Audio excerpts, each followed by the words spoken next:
왜 이게 중요한가? 비트코인이라는 것은 그 사슬을 끊어낸 거예요. 비트코인은 돈이 아니라 약속을 실행하는 기계다.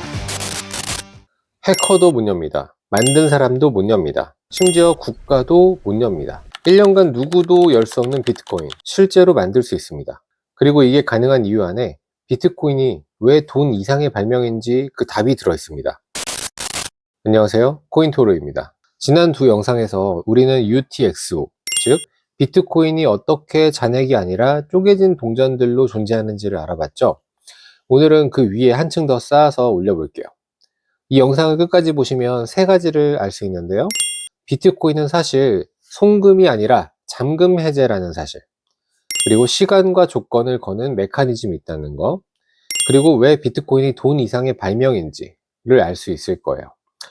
그리고 이 영상 마지막에 사토시 나카모토가 2010년에 직접 자기가 쓴 한 문장이 있습니다. 그걸 제가 이따 보여드릴 거고요. 오늘 제가 얘기하는 이 모든 말들은 비트코인 백서나 공식 개발 문서, 그리고 사토시가 직접 쓴 글에서 확인한 것들이에요.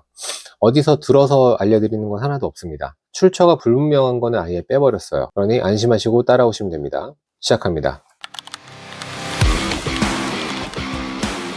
자, 비트코인을 보낼 때 제가 송금이 아닌 잠금 해제라고 말씀드렸는데요. 우리가 비트코인을 보낼 때는 돈을 보낸다라고 생각하죠. 그런데 실제로 비트코인 네트워크 안에서 일어나는 일은 그게 아닙니다. 여러분이 비트코인 주소라고 부르는 그 긴 문자열 있잖아요. 뭐 BC1Q 저쩌고 이렇게 시작하는 거. 그게 실제로 어떤 뜻인지 아세요? 비트코인 주소라고 우리가 부르는 것은 사실 잠금 스크립트의 인코딩입니다.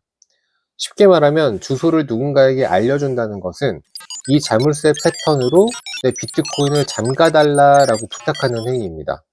우리가 계좌번호에서 쓰는 것처럼 그 주소가 사실은 자물쇠의 설계도였던 거예요.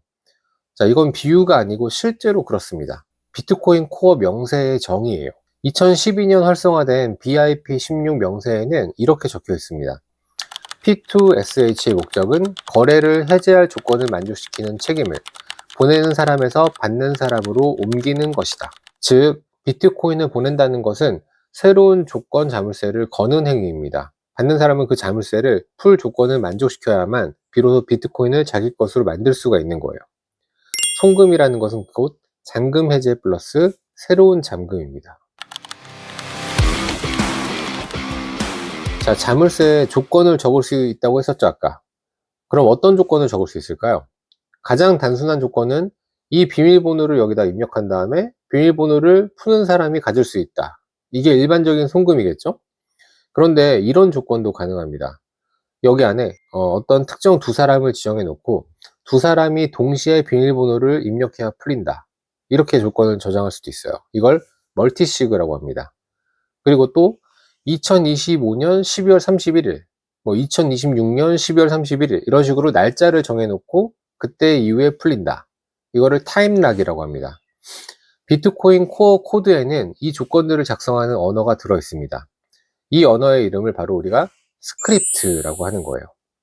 사토시가 2009년 첫 번째 비트코인 클라이언트를 공개할 때부터 이 언어는 비트코인 안에 원래 있었습니다. 이게 추상적인 기능일까요? 아닙니다. 지금 이 순간에도 전 세계가 이 조건들을 쓰고 있어요. 두 가지 예시를 말씀드릴게요. 첫 번째, 멀티시그가 만든 거. 세계 최대 비트코인 보관 기관들인 비트고라든지 코인베이스 같은 곳들은 수십조 원의 비트코인을 어디에 보관하는지 아세요? 열쇠 3개를 딱 만들어요. 그 다음에 그 중에 2개가 동시에 동의해야지만 비트코인이 움직일 수 있도록 잠가 놓습니다. 해커가 만약에 이 중에 열쇠 하나를 훔쳐도 비트코인은 움직이지 않아요. 이게 기관급 비트코인 보관의 표준이 된 방식이에요. 두 번째는 타임락을 만든 예시가 있는데, 라이트닝 네트워크 혹시 들어보셨어요? 라이트닝 네트워크, 스트라이크. 여기에서 이제 사용하는 것들이 비트코인을 거의 즉시 전송할 수 있는 기술을 만들어 놨거든요. 근데 라이트닝의 핵심 기술이 뭔지 아세요? 멀티시그와 타임락을 조합해 놓은 겁니다. 두 사람이 채널을 열어서 멀티시그로 자물쇠를 걸고 그 위에 시간 조건을 거는 거예요. 만약에 한쪽이 사라지면 시간이 지나면 다른 쪽이 자동으로 풀 수 있게 세팅된 겁니다. 라이트닝이 가능한 이유는 비트코인 스크립트가 처음부터 이런 조건 조합을 허용했기 때문이에요. 자, 실제 과거 역사를 따라가 보면 2009년에 사토시가 비트코인 첫 공개를 했죠. 스크립트 언어가 처음부터 탑재되어 있었고 2012년 4월에 P2XH가 활성화돼서 멀티시그가 누구나 쉽게 사용 가능해졌고 2015년 12월에 CLTV가 도입돼서 스크립트 안에서 직접 시간을 거는 게 가능해졌고 2018년에 라이트닝 네트워크가 출시돼서 이 위에 있는 모든 조각들을 조립한 결과물이 탄생한 거예요. 비트코인의 조건은 코드가 직접 진행하는 겁니다. 자, 여기서 한번 정리하고 갑시다. 비트코인 주소는 잠금 스크립트, 비트코인 송금은 새로운 자물쇠를 거는 행위라고 했죠. 그 자물쇠에는 다양한 조건을 코드로 적을 수 있고 그 조건은 전 세계 채굴자들의 컴퓨터가 자동으로 감시를 하는 거예요. 자, 그럼 여기서 질문이 하나 남습니다. 도대체 비트코인은 왜 돈 이상의 발명인가? 여기까지 따라오신 분들은 이미 이해하셨을 겁니다. 비트코인은 단순한 디지털 화폐가 아니라 코드를 적어서 그 코드를 직접 진행하는 시스템이에요. 돈이 아니라 시스템이에요. 은행은 돈을 옮기는 곳이죠. 비트코인은 약속을 실행하는 기계예요. 둘은 다른 카테고리입니다. 사토시가 처음부터 의도한 설계였습니다. 자, 제가 영상 시작할 때 사토시가 남긴 한 문장 보여드리겠다고 약속했었잖아요. 지금입니다. 2010년 6월 사토시 나카모토 본인이 비트코인 토크 포럼에 이런 글을 남겼습니다. 이 설계는 제가 수년 전부터 설계해온 매우 다양한 거래 유형을 지원합니다. 에스크로 거래, 보증 거래, 제3자 중재, 다중 서명 등 비트코인이 크게 성공한다면 미래에 탐구하고 싶은 것들입니다. 하지만 이 모든 것은 처음부터 설계되어 있어야 했습니다. 나중에 가능하도록 만들기 위해서요. 자, 뭐라 그랬죠? 수년 전부터 설계했다고 했죠. 이 한 문장이 비트코인이 무엇인지를 정확히 말해줍니다. 사토시는 단순한 디지털 화폐를 만든 게 아니에요. 코드가 약속을 지키는 새로운 종류의 신뢰 시스템을 설계한 겁니다. 왜 이게 중요한가? 인간은 늘 약속을 만들어 왔습니다.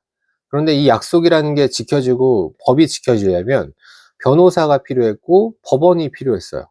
그리고 이런 것들을 다 관리하는 국가가 필요했습니다. 비트코인이라는 것은 그 사슬을 끊어낸 거예요. 다른 무엇이 아니라 코드가 약속을 지킨다. 이게 사토시가 만든 진짜 발명입니다.